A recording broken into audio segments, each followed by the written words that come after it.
Media network ಎಂದೆಂದಿಗೂ ನಿಮ್ಮೊಂದಿಗೆ.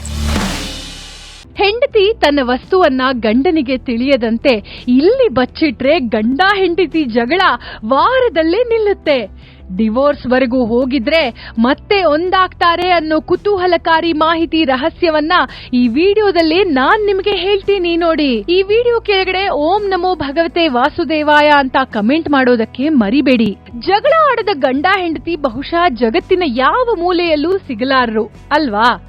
ಅದಕ್ಕೆ ನೋಡಿ, ಗಂಡ ಹೆಂಡತಿ ಜಗಳ ಉಂಡು ಮಲಗೋ ತನಕ ಅನ್ನೋ ಗಾದೆ ಮಾತು ಕೂಡ ಜನಜನಿತವಾಗಿದೆ.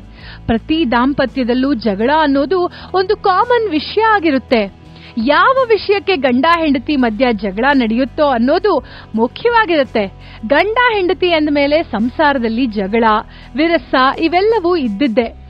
ಯಾರೇ ಜಗಳ ಪ್ರಾರಂಭ ಮಾಡಿದ್ರೂ ಇಬ್ಬರಲ್ಲಿ ಒಬ್ರು ಸೋಲಲೇಬೇಕು. ಇಲ್ಲ ಅಂದ್ರೆ ಜಗಳ ತಾರಕಕ್ಕೆ ಹೋಗುತ್ತೆ. ಕೆಲವೊಮ್ಮೆ ಇದು ಡಿವೋರ್ಸ್ ವರೆಗೆ ಹೋಗೋದು ಇದೆ. ಜಗಳವಾಡದ ಗಂಡ ಹೆಂಡತಿಯರೇ ಇಲ್ಲ. ಪ್ರೀತಿ ಇದ್ದಲ್ಲಿ ಸಲಿಗೆ ಇರುತ್ತೆ, ಸಲಿಗೆ ಇದ್ದಲ್ಲಿ ಜಗಳ ನಿರೀಕ್ಷೆಗಳು ಇರ್ತವೆ. ಈಗ ನಾವು ಹೇಳೋ ಪರಿಣಾಮಕಾರಿ ಪರಿಹಾರಗಳನ್ನ ನೀವು ಮಾಡಿಕೊಂಡಿದ್ದು ಬಂದಿದ್ದೇ ಆದಲ್ಲಿ ಬಹಳ ಒಳ್ಳೆಯ ಫಲಿತಾಂಶ ಕಾಣುವುದು ಖಚಿತ. ಅಲ್ಲದೆ ಸಂಗಾತಿಯ ಅನುರಾಗಕ್ಕೆ ಪಾತ್ರರಾಗ್ತೀರಾ. ಗಂಡನಿಗೆ ಹೆಂಡತಿಯ ಮೇಲೆ ಬಹಳ ಪ್ರೀತಿ ಇದ್ದು ಹೆಂಡತಿ ಗಂಡನಿಂದ ದೂರ ಸರಿಯುತ್ತಿದ್ರೆ ಗಂಡಸರು ಈ ಪರಿಹಾರವನ್ನ ಮಾಡಬಹುದು. ಈ ಪರಿಹಾರ ಏನಂದ್ರೆ, ಈ ಪ್ರಕ್ರಿಯೆಯಲ್ಲಿ ನಿಮಗೆ ಬೇಕಾಗಿರೋದು ಕೇವಲ ಬಿಳಿ ಎಕ್ಕದ ಗಿಡದ ಬೇರು. ಇದನ್ನ ಕತ್ತರಿಸಿಕೊಂಡು ಬಂದು ಯಾವುದಾದ್ರೂ ಒಂದು ಮಂಗಳವಾರದ ದಿನ ಈ ಬೇರಿಗೆ ಚೆನ್ನಾಗಿ ಅರಿಶಿಣವನ್ನ ಹಚ್ಚಿ ನಂತರ ಈ ಬೇರನ್ನ ಅರಿಶಿಣದ ದಾರಕ್ಕೆ ಕಟ್ಟಿ ನಿಮ್ಮ ಸೊಂಟಕ್ಕೆ ಕಟ್ಟಿಕೊಳ್ಳಬೇಕು. ಈ ಎಕ್ಕದ ಬೇರಿಗೆ ನಿಮ್ಮ ಸಂಗಾತಿಯನ್ನ ಆಕರ್ಷಿಸುವ ಶಕ್ತಿ ಬಹಳವಾಗಿ ಇರುತ್ತೆ. ನಿಮ್ಮ ಸಂಗಾತಿ ನಿಮ್ಮನ್ನ ಬಿಟ್ಟಿರಲಾರದೆ ನಿಮ್ಮೊಂದಿಗೆ ಒಂದಾಗ್ತಾರೆ. ಇನ್ನೊಂದು ಉಪಾಯ ಏನಂದ್ರೆ, ಕೆಲವು ಕರ್ಪೂರದ ಚೂರುಗಳನ್ನ ನಿಮ್ಮ ಹೆಂಡತಿಯ ತಲೆದಿಂಬಿನ ಕೆಳಗೆ ಮತ್ತು ಕೆಲವು ಸಿಂಧೂರ ಬಿಂದುಗಳನ್ನ ನಿಮ್ಮ ತಲೆದಿಂಬಿನ ಕೆಳಗೆ ಇಟ್ಟು ಮಲಗಿಕೊಳ್ಳಿ. ಬೆಳಗ್ಗೆ ಎದ್ದಾಗ ಪತಿಯು ಸಿಂಧೂರವನ್ನು ಹೆಂಡತಿಯ ಹಣೆಗೆ ಹಚ್ಚಬೇಕು. ಹಾಗೆಯೇ ಪತ್ನಿ ಕರ್ಪೂರವನ್ನ ದೇವರ ಮನೆಯಲ್ಲಿ ಹಚ್ಚಿ ಪೂಜೆ ಮಾಡಬೇಕು. ಇದರಿಂದ ವೈಮನಸ್ಯ ದೂರವಾಗಿ ಮನೆಯಲ್ಲಿ ನಿಧಾನವಾಗಿ ಸಮಾಧಾನದ ಶಾಂತಿ ನೆಲೆಸುತ್ತೆ. ಕೆಲವೊಮ್ಮೆ ಮನೆಯಲ್ಲಿ ವಾಸ್ತು ದೋಷ, ನಕಾರಾತ್ಮಕ ಶಕ್ತಿಗಳ ಪ್ರಭಾವದಿಂದಲೂ ಗಂಡ ಹೆಂಡತಿಯ ಮಧ್ಯೆ ವೈಮನಸ್ಯ, ಸಾಮರಸ್ಯಗಳ ಕೊರತೆ ಉಂಟಾಗಬಹುದು. ಅಂಥ ಸಂದರ್ಭದಲ್ಲಿ ಈಗ ನಾನು ಹೇಳುವ ಇನ್ನಷ್ಟು ಪರಿಹಾರಗಳನ್ನ ಮಾಡಿಕೊಂಡು ನೆಮ್ಮದಿಯನ್ನ ಕಾಣಬಹುದು. ಪ್ರತಿ ಮಂಗಳವಾರ ಸಂಜೆಯ ಸಮಯದಲ್ಲಿ ನಿಮ್ಮ ದೇವರ ಕೋಣೆಯಲ್ಲಿ ತುಪ್ಪದಿಂದ ಪಂಚಮುಖಿ ದೀಪವನ್ನ ದೇವರ ಮುಂದೆ ಬೆಳಗಿಸಬೇಕು. ಅದೇ ರೀತಿಯಲ್ಲಿ ಮನೆಯಲ್ಲಿ ಕರ್ಪೂರದ ಅಥವಾ ಅಷ್ಟಗಂಧದ ಸುಗಂಧ ದಿನವೂ ಬರಬೇಕು. ಇದರಿಂದ ಸಕಾರಾತ್ಮಕ ಶಕ್ತಿ ಮನೆಯಲ್ಲಿ ಪಸರಿಸುತ್ತೆ, ವಾಸ್ತು ದೋಷ ನಿವಾರಣೆಯಾಗುತ್ತೆ. ಇನ್ನೊಂದು ಪರಿಹಾರ ಏನಂದ್ರೆ, ಗುರುವಾರ ಅಥವಾ ರವಿವಾರ ಬೆಲ್ಲ ಹಾಗೂ ತುಪ್ಪವನ್ನ ಬೆರೆಸಿ ಅದರ ದೀಪವನ್ನ ಮನೆಯಲ್ಲಿ ಬೆಳಗಬೇಕು.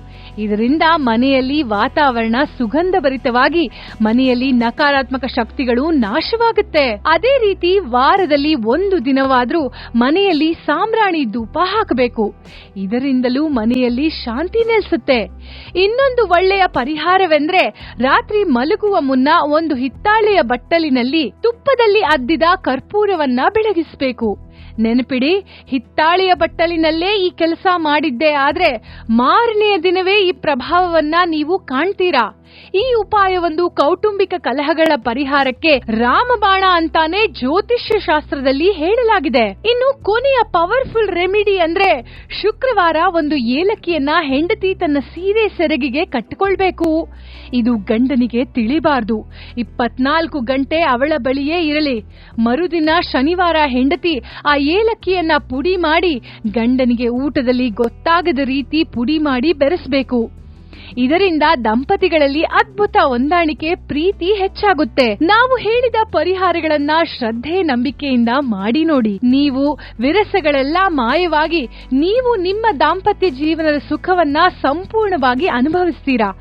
ಮನೆಯಲ್ಲಿ ಸಂಭ್ರಮಗಳು ಜರುಗ್ತಾನೆ ಇರ್ತವೆ. ಮನೆಯಲ್ಲಿ ಹೊಸ ಹೊಸ ಸಕಾರಾತ್ಮಕ ಬದಲಾವಣೆಗಳು ಆಗ್ತವೆ. ವೀಕ್ಷಕರೇ, ನೋಡಿದ್ರಲ್ಲ, ಗಂಡ ಹೆಂಡತಿಯ ಮಧ್ಯ ಜಗಳ ವೈಮನಸ್ಯ ಕಡಿಮೆ ಆಗ್ಬೇಕು ಅಂದ್ರೆ ಏನನ್ನ ಬಚ್ಚಿಡ್ಬೇಕು, ಏನನ್ನ ಮಾಡ್ಬೇಕು ಅನ್ನೋ ಈ ರಹಸ್ಯ ಮಾಹಿತಿ ನಿಮಗೆ ಗೊತ್ತಾಯ್ತಲ್ಲ. ಅಷ್ಟೇ ಅಲ್ಲ, ಡಿವೋರ್ಸ್ ವರೆಗೂ ಹೋಗಿದ್ರೂ ಸಹ ಮತ್ತೆ ಒಂದಾಗ್ತಾರೆ ಅನ್ನೋ ರಹಸ್ಯವನ್ನ ತಿಳಿಸಿದ ಕುತೂಹಲಕಾರಿ ವಿಡಿಯೋ ನಿಮಗೆ ಇಷ್ಟ ಆಗಿದೆ ಅಂತ ಭಾವಿಸ್ತೀವಿ. ಇಷ್ಟ ಆಗಿದ್ರೆ ಈಗಲೇ ವಿಡಿಯೋಗೆ ಒಂದು ಲೈಕ್ ಕೊಡಿ. ಅಷ್ಟೇ ಅಲ್ಲ, ನಿಮ್ಮ ಸ್ನೇಹಿತರು ಮತ್ತು ಸಂಬಂಧಿಕರಿಗೆ ಶೇರ್ ಮಾಡೋದಕ್ಕೆ ಮರಿಬೇಡಿ. ಜೀತ್ ಮೀಡಿಯಾ ನೆಟ್ವರ್ಕ್ ಚಾನೆಲ್ಗೆ ಸಬ್ಸ್ಕ್ರೈಬ್ ಆಗಿ, ವಿಡಿಯೋ ಕೆಳಗಡೆ ಇರೋ ರೆಡ್ ಬೆಲ್ ಐಕಾನ್ ಪ್ರೆಸ್ ಮಾಡಿ. ಆಲ್ ನೋಟಿಫಿಕೇಶನ್ ಒತ್ತೋದಕ್ಕೆ ಮರಿಬೇಡಿ. ಜೀತ್ ಮೀಡಿಯಾ ನೆಟ್ವರ್ಕ್ ವಿಡಿಯೋಗಳು ನಿಮಗೆ ಇಷ್ಟ ಆದ್ರೆ ಈ ವಿಡಿಯೋ ಕೆಳಗಡೆ ಇರೋ ಥ್ಯಾಂಕ್ಸ್ ಮತ್ತು ಜಾಯಿನ್ ಬಟನ್ ಪ್ರೆಸ್ ಮಾಡಿ ನಮ್ಮ ಪ್ರಯತ್ನವನ್ನ ಬೆಂಬಲಿಸಿ. ಜೀತ್ ಮೀಡಿಯಾ ನೆಟ್ವರ್ಕ್ ಸಮಸ್ತ ವೀಕ್ಷಕರ ಮೇಲೆ ಮಾತೆ ಮಹಾಲಕ್ಷ್ಮಿ ಆಶೀರ್ವಾದ ಸದಾ ಇರ್ಲಿ ಅಂತ ಹೇಳ್ತಾ ಇವತ್ತಿನ ವಿಡಿಯೋನ ಇಲ್ಲಿಗೆ ಮುಗಿಸ್ತಾ ಇದ್ದೀವಿ. ನಮಸ್ಕಾರ.